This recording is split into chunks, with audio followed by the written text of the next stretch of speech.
बदली हा विषयच येत नाही. कामकाज सुरळीत चालू आहे, सुरळीत चालू राहील. अत्यंत महत्त्वाच्या विषयावर इथे चर्चा होत आहे. अधिवेशन चालू आहे आणि अधिवेशनामध्ये सर्व 288 आमदार आहेत.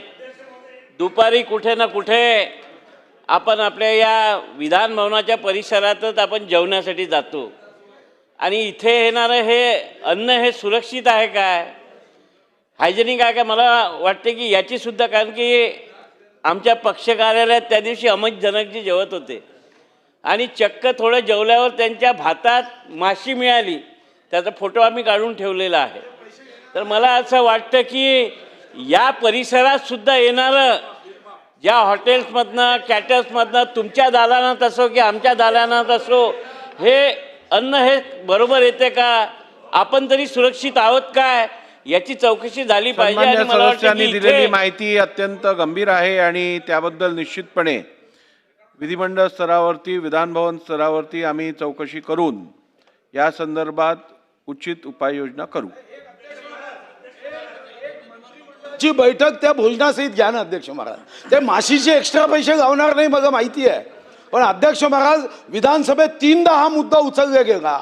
अध्यक्ष महाराज, मी एकदाच हा मुद्दा उचलला तर तात्कालिक मुख्यमंत्री मॅजेस्टिक आमदार निवासमध्ये स्वतः आले. अध्यक्ष महाराज, गंभीरता असली पाहिजे. आमदार साहेब माशी, किडे, माकोडे एक्स्ट्रा पैसे देत नाही, मला माहिती आहे ते घेत नाही ना, आपण देत नाही. पण अध्यक्ष महाराज, मी खरं सांगतोय की या कामकाजाचा दर्जा हा सुधारण्याची आवश्यकता आहे. ठीक. हा तुपाच्या भेसळी संदर्भात होता. तो आता बदली, माशी, इथलं अन्न तिथलं अन्न. मला स्पेसिफिक प्रश्न मंत्री महोदयांना विचारायचा आहे की ह्या मुंदडा इंडस्ट्रीचे जे मालक आहेत त्यांना अटक झाली आहे का, हा एक प्रश्न. नाही अहो, त्यांना करायलाच पाहिजे होतं ना मालकाला.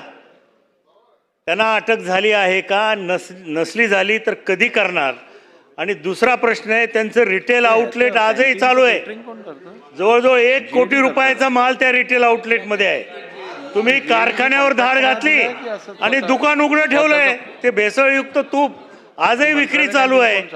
तर त्यांच्या दुकानावरती धाड टाकून त्यांचा परवाना कायमचा जप्त करणार का? आणि हे जे काही सध्या जे काही तुम्ही सील केलेलं आहे तो कारखान्याचे परवाना कायमस्वरूपी रद्द करणार का? आपण व्यवस्थित आपण देऊ शकतो. सन्माननीय अध्यक्ष महोदय, या ठिकाणी दादांनी सांगितल्याप्रमाणे त्यांचं रिटेलचं आउटलेट आहे ते तात्काळ बंद करण्यात येईल आणि त्यांचा परवाना ऑलरेडी रद्द केलेलाच आहे. तो कायमस्वरूपीचा रद्द करण्याच्यासाठीचं अटक अजून केलेली नाही, परंतु निश्चित त्यांना याच्यानुसार नानाभाऊ बसा त्या ठिकाणी अटक केली जाईल.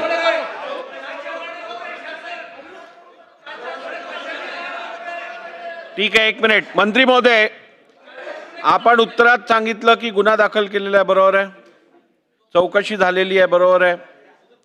मग अटक का नाही झाली आहे?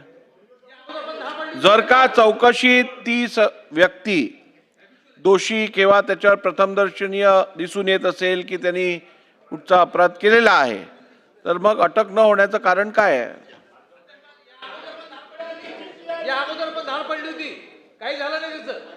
या अगोदर सुद्धा धाडी पडल्या त्याच्यात. आपण प्राथमिक चाचणीत त्यांचे दोष त्या ठिकाणी आढळून आलेले आहेत. रेफरल लॅबमध्ये त्याची पुन्हा त्या ठिकाणी पडताळणी केली जाईल आणि त्यानंतर निश्चित त्याच्यातून आलेल्या आउटपुटवर अटक केली जाईल.